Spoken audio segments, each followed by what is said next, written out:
아멘. 예전에 한 집사님께서 굉장히 어려운 부도의 위기를 몇 번이나 겪고 다시 사업을 일으키시고 또 그러면서 믿음의 자리를 잘 감당하신 분이 있었습니다. 어떻게 그렇게 하셨어요? 라고 여쭤보니까 죽으려고 했대요. 죽으려고 생각하고, 왜냐면 자기만 죽으면 쫓기는 이제 빚쟁이들에게 가족들은 힘들지 않을 거니까. 서울에 예전에 있었던, 서울역에 있었던 노숙자들의 대부분 많은 분들이 그런 식으로 집을 떠나온 사람들이 많이 있다고 하더라고요. 왜냐면 자기만 없고 자기만 사라지면 가족들이 더 큰 피해를 입지 않기 때문이라고 하셨습니다. 딱 죽으려는 순간에 이런 마음을 가졌대요. 필사즉생, 필생즉사. 여러분 아시죠? 살고자 하면 죽고, 죽고자 하면 산다. 이제 이게 사실 뭐 성경 구절은 아니지만 갑자기 그 문구가 떠오르셨다고 그러더라고요. 그래서 그래, 내가 어차피 지금 죽고자 하는 이 마음으로 한번 살아보자. 그런데 거기 하나 더, 믿지 않는 사람들조차도 자살하려고 하는, 그 죽으려고 하는 마음 가지고 살아내서 모든 자리를 전화위복하시는 분들이 많이 있는데, 하물며 내가 그냥 죽지 말고 주와 함께 죽자. 이게 참 우리가 항상 여러분께 제가 부탁드린 게, 여러분 죽어야 돼요. 우리는 죽어야 사는 삶을 사는 것입니다. 가족 안에서도요, 부부의 관계에서도, 자녀와의 관계에서도, 어디에서든지, 특별히 교회 안에서도 그렇습니다. 내가 죽고자 해야 돼요. 죽어야 돼요. 내가 없어져야 돼요. 우리 기독교는요, 믿음은요, 계속해서 자기 부인을 요구합니다. 나를 부인하는 자리, 내가 아니고 하나님이 하시는 거고, 내가 사는 것이 아니고 내 안에 그리스도께서 사시는 것. 여러분, 주와 함께 죽고자 하면, 여러분 내 힘은 내가 내 힘으로 죽고자 하며 살면 내 능력이 한계치밖에 안 되지만, 주와 함께 죽고자 하면 주님이 그 나머지 모든 일들을 감당해 내시는 줄 믿으시기를 축원합니다. 하나님께 맡기는 거예요. 요즘에 제가 우리 젊은 집사님들에게 항상 얘기합니다. 자녀들 버려야 됩니다. 버리세요라고 얘기해요. 어디에 버리냐? 주님께 버려야 됩니다. 나는 모르겠고 주님만 모든 자리 감당해 달라고 나는 기도하고, 그러면 여러분 한결 마음이 편해집니다. 얼마 전에 이제 우리 권사님하고 장로님이 손주를 이제 낳으셔서 아마 주중에 이제 만나뵈러 왔다는 얘기를 들었는데, 손주를 보면 어떻습니까? 여러분 혹시 손주 보면 어때요? 그냥 좋으시죠? 그냥 좋으니까 그냥 잘해줍니다. 그래서 이 손주들도 할머니 할아버지가 좋아요. 왜냐하면 그냥 잘해줍니다. 왜 그냥 잘해줘요? 여러분 자식은 아니고 여러분이 난 자식은 아니고, 이제 이 아이 키우고 가고 뭐 하는 건 내 자식이 책임진 일이지, 나는 뭐예요? 그냥 존재로만 이 아이를 바라봐 주기 때문이죠. 그러니까 여러분 관계가 어려움이 생기지가 않아요. 그런데 내 자녀는 내 생각을 담아내니까 안 되는 거죠. 다 버려야 됩니다. 주님 앞에 다 내어놓고 기도하다 보면 관계가, 물론 삶의 자리를 내가 도와줄 수는 없지만 관계에서만큼은 피할 자리가 되어주고 돌아볼 자리가 되는 것이죠. 여러분 때로는요, 절대 안 될 것 같은 자리들이 있어요. 그런데요, 믿음이 있는 사람들이 특권이 뭔지 아세요? 세상 사람들은 안 될 것 같은 것들은 거의 못합니다. 하지도 않을 뿐더러. 그런데 믿음의 사람들은요, 하나님께 던져놓고 하는 거예요. 그럼 여러분, 우리는 너무나, 세상 사람들은 안 될 걸 알면서도 했다가 상처받아서 무너지고 넘어집니다. 안 되니까. 근데 우리는 넘어지거나 무너지지 않아요. 왜 그러냐면 이 몫은 누구의 것이기 때문입니까? 하나님의 것이기 때문이에요. 하나님께 맡기고 하나님 주신 마음 가지고 나아가면 여러분 그 모든 것은 하나님 책임지고, 우리가 얼마나, 그래서 우리가 자유할 수 있는 거예요. 다 하나님께 맡기니까. 근데 여러분 우리가 왜 안 되는 줄 아세요? 안 맡기니까. 염려를 다 맡기지 않고 다 내가 품고 있으니까. 여러분 죽음의 염려마저도 마찬가지 아니겠습니까? 아니 뭐 천국을 그렇게 고대하고 소망하신다는 분들이 우리가 자꾸 죽음에 대해서 막 두려워하고 막 죽지 않으려고 막 발버둥을 치고, 여러분 우리가 하나님께 모든 것을 맡기면 하나님은 가장 좋은 것 주시는 분이라는 걸 놓치지 마셔야 돼요. 그 하나님을 놓치는 삶이 지옥과 다름없는 삶을 사는 것이죠. 여러분, 하나님은 때로는 우리가 정말로 반드시 죽어야 할 자리까지 끌고 가실 때가 있습니다. 오늘 에스더 자리가 그런 자리예요. 모르드게가 가서 왕에게 청하라라고 이야기했어요. 유다인이 다 죽게 되었으니까 네가 왕후니까 왕에게 가서 우리를 위해 간절히 구하라 라고 얘기해요. 근데 에스더가 뭐라고 이야기합니까? 법에 따르면 왕이 부르지도 않은데 나갔다가는 바로 죽는다. 왕이 그때 금규를 내주지 않는 이상은, 지팡이를 이렇게 들어주지 않는 이상은 죽는데, 내가 지금 왕이 나를 못 본 지도 30일이나 되었다. 여러분, 30일 안 맞다는 얘기는 왕이 지금 다른 것에 더 집중하고 있다는 그런 얘기겠죠. 아니면 뭐 관계가 좀 소원해졌다거나. 그러니까 지금 이 에스더는요, 이건 도저히 목숨을 걸지 않으면 안 되는 일이라는 것을 이야기하는 것이죠. 그러자 13절에 보세요. 모르드게가 그를 시켜 에스더에게 회답하되 너는 왕궁에 있으니 모든 유다인 중에 홀로 목숨을 건지리라 생각하지 말라. 모르드게 단호하게 이야기합니다. 그래, 너 혼자 살 생각하지 말라는 거예요.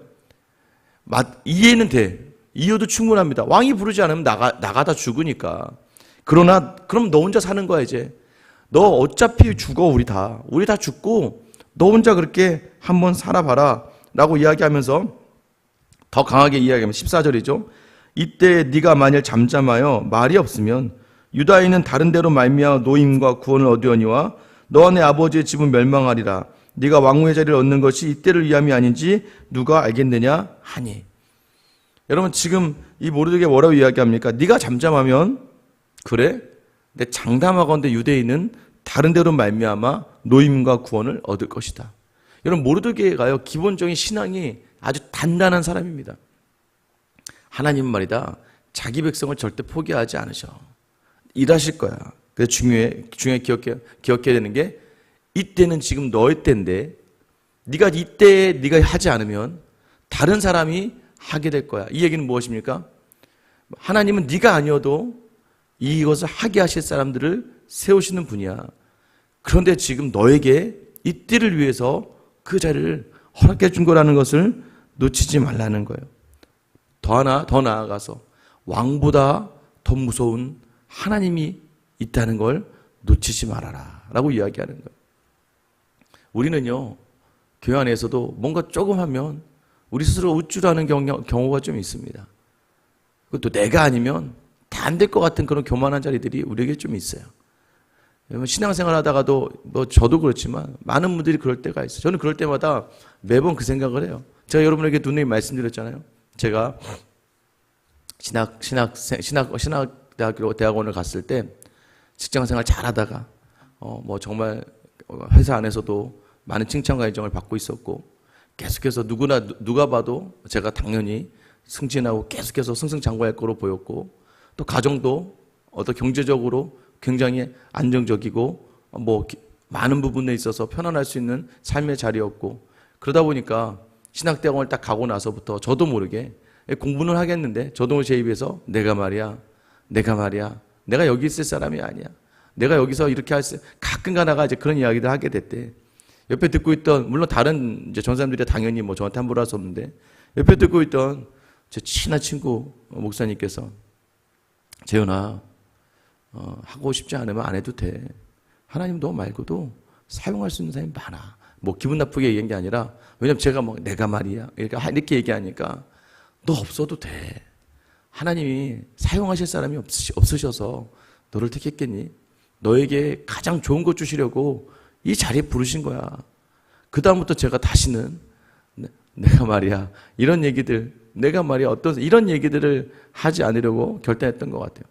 여러분, 하나님이 여러분을 그때를 위하여 여러분의 가정에, 여러분의 직장에, 이 교회에 세우신 줄 기억하시길 축원합니다. 그때는 어때입니까?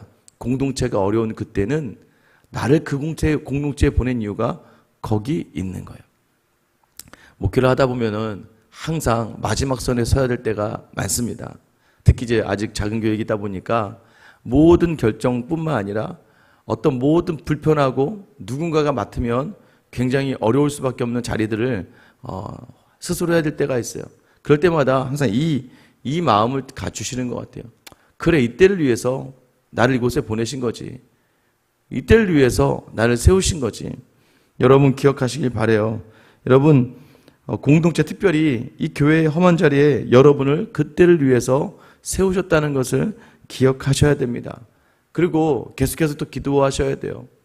저를 위해서도 여러분 교회 목사님을 위해서도 오늘 이 모르드게의 강건함의 그 마음을 놓치지 않도록 여러분 그 자리에 서서 나아갈 수 있게 또한 기도하셔야 됩니다.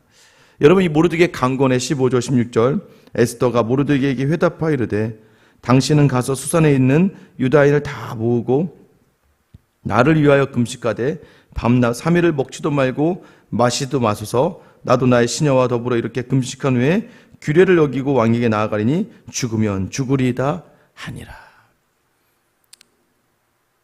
한번 저는 여러분에게 묻고 싶어요. 여러분 정말 최근에 만약에 많은 어려움과 아픔과 실족과 결핍이 있었다면 한번 제가 냉정하게 여러분에게 물어볼게요. 그 일을 위하여 얼마나 금식하고 마음 다해 기도하고 얼마나 하나님 앞에서 온전하게 서려고 노력하셨습니까? 때로는 내게서 가져가는 것들 또는 내게 주지 않는 것들, 내게 있는 부족함의 자리들을 놓고 여러분 최근에 금식할 정도로, 그러니까 제가 아직 급하지 않은 것 같아요. 금식할 정도로는 하나님이 저를 생각하셔서 저는 은혜라고 생각합니다. 금식할 정도로까지는 하나님이 그래도, 왜냐하면 그 금식할 정도로 가지 않도록 여러분이 늘 깨어서 준비하여야 되고, 만약 정말로 하나님 앞에서 간절한 기도, 그러니까 최근에 여러분 상심하고 있는 여러분의 문제가 있다면 여러분 저는 여러분에게 묻고 싶어요.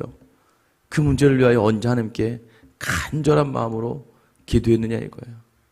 어제도 저희 성도님 한 분이 최근에 이제 막 교회 오셔서 믿음 생활 하시고 이제 막 믿음에, 그러니까 제가 초신자들의 기도가 참 대단한 걸 압니다. 저는 기도 부탁을 이렇게 중직자들보다도 초신자들에게 많이 부탁을 해요. 왜냐하면 보니까 하나님이 이 초신자들 기도는 잘 들어주시는 것 같더라고요. 믿음의 자리에서. 왜냐면 저는 제가 제 기도를 다 왜냐면 하나님이 그거 없어도 되잖아 너는, 이렇게 믿음의 자리를 이제 세워 나가시니까. 그런데 요 새로 오신 성도님이 교회 오셔서 신앙생활 하면서 세례도 받으시고 그래요. 계엄 예배를 갔다가 계엄 예배 가서 기도하고 나왔는데, 계엄 예배를 드리고 나서 또 이게 너무 잘 되니까 한 두세 달 만에 또 하나의 매점을 내셔서 또 기도하러 갔는데, 또 그날도 마음에 막 염려가 뭐였냐면 예배 드린 중에 일하는 직원이 막 그만둔다고 해서 막 불편했는데 예배 드리고 났더니 그 직원이 또 하겠다고. 그러니까 이분의 마음에 이제 목사님이 기도해 주시면 확실히 된다 이렇게 생각하셨나 봐요. 근데 어제도 이제 다시 일이 좀 확장에 대해서 어떤 일들을 행하는데 갑자기 일하기로 했던 사람이 한 3일 전에 안 하기로 하고 그 세 군데는 맡아서 해야 되니까 막 본인이 제가 어제 얼굴을 뵈니까 얼굴이 막 굉장히 이제 힘들어 보이더라고요. 근데 여러분 이 세 가족인데 초신자가 갑자기 아내가 와서 목사님 좀 기도해 달래요 이렇게 얘기하는 거예요. 여러분 그게 아마 여러분도 저한테 목사님 기도해 주세요 이럴 경우는 흔치 않잖아요. 근데 아직 믿음이 아직 이제 배워가는 과정에 있는 우리 성도님이 또 가서 기도해 줬으면 좋겠다고. 그래서 기도하면서도 저는 이제 항상 그럴 때마다 불안합니다. 왜냐면 나는 간절히 기도하지만 또 이게 이분의 상처가 되지 않도록 간절한 기도와 또 응답은 또 다르거든요. 어제 이제 하나님 이 일의 진행을 하나님께서 책임져 주시고 모든 자리 채워 주시고 그러고 나서 기도를 했습니다. 그래서 기도하면 항상 제가 말씀드리죠. 어제 요즘에 우리가 느헤미야 하니까 기도를 했으면 기도한 만큼 또 노력을 해야죠. 저희 와가지고는 이제 우리 순장님들에게도 혹시 주변에 이거 아르바이트 할 사람 있으면 한번 페이스북에도 제 SNS에도 혹시 이런 곳에 아르바이트 할 수 있는, 내일부터 당장 들어가야 되니까 좀 이렇게 올려주기로 했어요. 그래서 이제 어떡하지 하는 마음 가지고 있는데 갑자기 저녁에 전화가 왔어요. 목사님 다 구해졌어요. 목사님 기도해 주셔서 그런 거예요. 그게 제가 한 게 아니에요. 저 사실 이거 포기하려고까지 어제까지 너무나 마음이 상심해서 너무나 힘들었어요. 여러분 그 마음 있잖아요. 간절함을 담아서 하나님께 드리는 그 마음. 여러분 그러면 이제 바뀌는 거예요. 뭐가 바뀐 줄 아세요? 가장 큰 게 뭔지 아세요, 여러분? 이 교회 공동체가 모이는 가장 자리는요. 그러니까 지금 에스더가 모르드게에게 얘기하잖아요. 나를 위해 금식해라. 나도 기도하겠다. 근데 여기서 뭐라고 얘기합니까? 특별히 16절 보세요. 당신은 가서 수산에 있는 유다인을 다 모으고 나를 위하여 금식하되 밤낮 3일을 먹지도 말고 마시지도 마. 나도 나의 시녀와 더불어 이렇게 금식한 후에. 여러분, 에스더도 혼자 기도하는 게 아니에요. 어제 우리가 느헤미야서를 나눌 때 느헤미야를 도왔던 몇몇 사람들에 대해 이야기를 했었고, 오늘도 보시면 알겠지만 결코 믿음의 자리는 혼자 서지 않아요. 시녀들이 어떻게 했는지 모르지만 시녀들이 이제 이 에스더와 함께 기도하는 공동체가 되어 있던 거죠. 여러분, 기도하는 모임이 우리 삶에 참 중요합니다. 그래서 제가 우리 교회는 항상 순모임을 강조하는 이유가 서로가 서로를 기도하는 자리가 있지 않으면 여러분 절대 혼자서는 예배 한번 드리는 걸로는, 와서 예배 드리고 가는 걸로는 믿음의 자리를 감당할 수가 없다는 걸 알아야 돼요. 여러분, 우리 새벽에도 함께 기도하는 이유가 무엇입니까? 여러분 오셔서 기도할 때마다 항상 기도 하나 더 붙이세요. 하나님, 이곳에 새벽에 기도하러 나온 하나님의 사람들, 여러분과 같은 마음과 같은 목적과 또는 같은 문제들로 나와서 기도하는 하나님의 사람들에게 한 동일한 은혜로 채워주시옵소서라고 기도하셔야 돼요. 그래서 저는 이 새벽 모임이 나올 때마다 정말 하나님의 그 응답과 하나님의 신실함을 경험하고 하나님의 살아계심을 경험하는 공동체가 되었으면 좋겠어요. 얼굴은 뭐 새벽에 제가 서로 얼굴 보자고 할 수는 없겠고, 여러분 기억하셔서 그렇게 기도하셔야 돼요. 교회는 그런 공동체예요. 여러분, 이렇게 금식하고 결단하고 기도하는 사람, 어떤 사람이에요? 이런 사람들 통해서 놀라운 일이 일어나요. 17절 보세요. 모르드게가 가서 에스더가 명령한 대로 다 행하니라. 바뀌어요, 여러분. 뭐가 바뀌었어요? 처음 된 자 나중되고, 나중된 자가 먼저 되는 거예요. 여러분 보세요. 그동안은 모르드게가 시키는 대로 에스더가 순종했어요. 그동안은 모르드게의 교육을 받고 모르드게의 양육을 받았던 이 에스더가 모르드게가 원하는 대로 다 순종하며 갔어요. 근데 여러분, 이젠 달라요. 에스더가 목숨을 걸고 금식하고 기도하기로 결단하고 기도의 자리에 들어가는 그 순간부터는 이제는 모르드게가 에스더의 말을 듣고 따라가기 시작해요. 여러분, 믿음이요, 잘못되면 여러분 너무 습관적으로 되고 여러분 너무나 여러분 익숙하게 되면은요, 여러분 믿음의 자리가 바뀌는 거예요. 그래서요, 초신자들, 새로 오지 얼마 안 된 분들이 여러분의 믿음보다 더 뛰어나게 올라갈 수도 있어요. 여러분 계속해서 두렵고 떨리는 마음들, 날마다 말씀을 새롭게 된 자리를 잊지 않으면 여러분 너무 익숙하신 자리, 너무나도 편안한 자리, 그러니까 하나님이 느껴지지 않죠. 왜냐하면 맨날 그 자리에 서 있거든요. 입에서는 계속 기도가 되는 것 같지만 그게 어떻게 보면 중언부언하면서 매일 새벽에 나와서 매일 똑같은 언어로 매일 똑같은 말과 매일 똑같은 생각으로 있는 자리가, 여러분 그게 중언부언과 뭐가 다를 수 있겠습니까? 마치 주문을 외우듯이 여러분 정도 되면 이제 제가 알아요. 시작할 때 기도의 레파토리가 거의 처음부터 끝까지 다 동일하다는 걸 알아요. 그것이 마치 주문을 외우듯이 계속해서 중언부언하는 기도들이 아니라, 여러분 삶을 놓고 기도가 안 되는 날은 뭐 간단하게 하고 가세요. 그러나 기도해야 될 것들이 있을 때 진심을 다해서, 마음을 다해서, 그리고 오늘 주시는 말씀 뭐예요? 오늘 주시는 말씀 무엇입니까? 하나님께서 때로는 마음을 주시면 죽고자 하는 마음을 가지고, 내가 죽을 수도 있다는 생각을 가지고, 결단을 가지고 내가 함께 나아가는 자리, 그때 여러분 놀라운 일이 무엇입니까? 다른 성도들에게 큰 영향을 미치며 다른 성도들로 하여금 다시 하나님을 바라볼 수 있는 은혜 자리를 이끌어가는 거예요. 여러분, 교회는 누구를 원합니까? 가장 필요한 사람이 바로 기도하는 사람이고, 기도한 만큼 삶을 살아가는 사람이에요. 죽기로 작정하고 기도하고 죽기로 작정하고 삶을 살면 여러분, 하나님이 그 삶에 어떻게 임재하지 않을 수 있겠습니까? 여러분, 다시 한번, 여러분은 왜 이 직장, 이 가정, 이 교회에 두셨는가? 지금 이때 기도하기 위함임을 여러분 기억하시며, 여러분 오늘 에스더와 같은 여러분의 결단을 통해서 여러분 주변에 이제 뭔가 습관적으로 익숙하게 무너져 있던 많은 사람들이 아마 살아날 거예요. 여러분을 보고 도전을 받을 거예요. 여러분, 저는 그러지 않아요. 요즘에 저한테 주신 도전이 이거거든요. 저한테 목사님이 기도해 주셔서 그렇게 된 거 아니에요. 저는 알아요. 제가 기도해서 그런 거 아니에요. 하나님이 그분의 믿음대로, 그분이 확신하고, 목사님이 기도해 주시면, 하나님께 기도해 주시면 될 거야. 제가 기도가 아니라 하나님께 기도하면 될 거야. 근데 나는 어떻게 기도하는지 모르고, 나는 아직까지 그렇게 하는 게 어려우니까 이런 마음을 가지고 와서 그 마음에 하나님이 반응하신 거라고 생각해요. 그리고 하나님께서는요, 만약에 구해지지 않는다 하셨을지라도 하나님 마음의 평안을 주셨을 거예요. 오늘 하루 여러분의 삶의 어려운 모든 자리에서 다시 한번 오늘 에스더의 이 마음들, 내가 기도하겠습니다. 함께 기도해 주세요. 그리고 내가 기도하기, 죽기를 각오하고 기도하는 그 자리에서 하나님 반드시 일하실 것을 확신하며 여러분의 기도의 자리를 채워가는 저 여러분의 삶 되시길 예수님의 이름으로 축원합니다.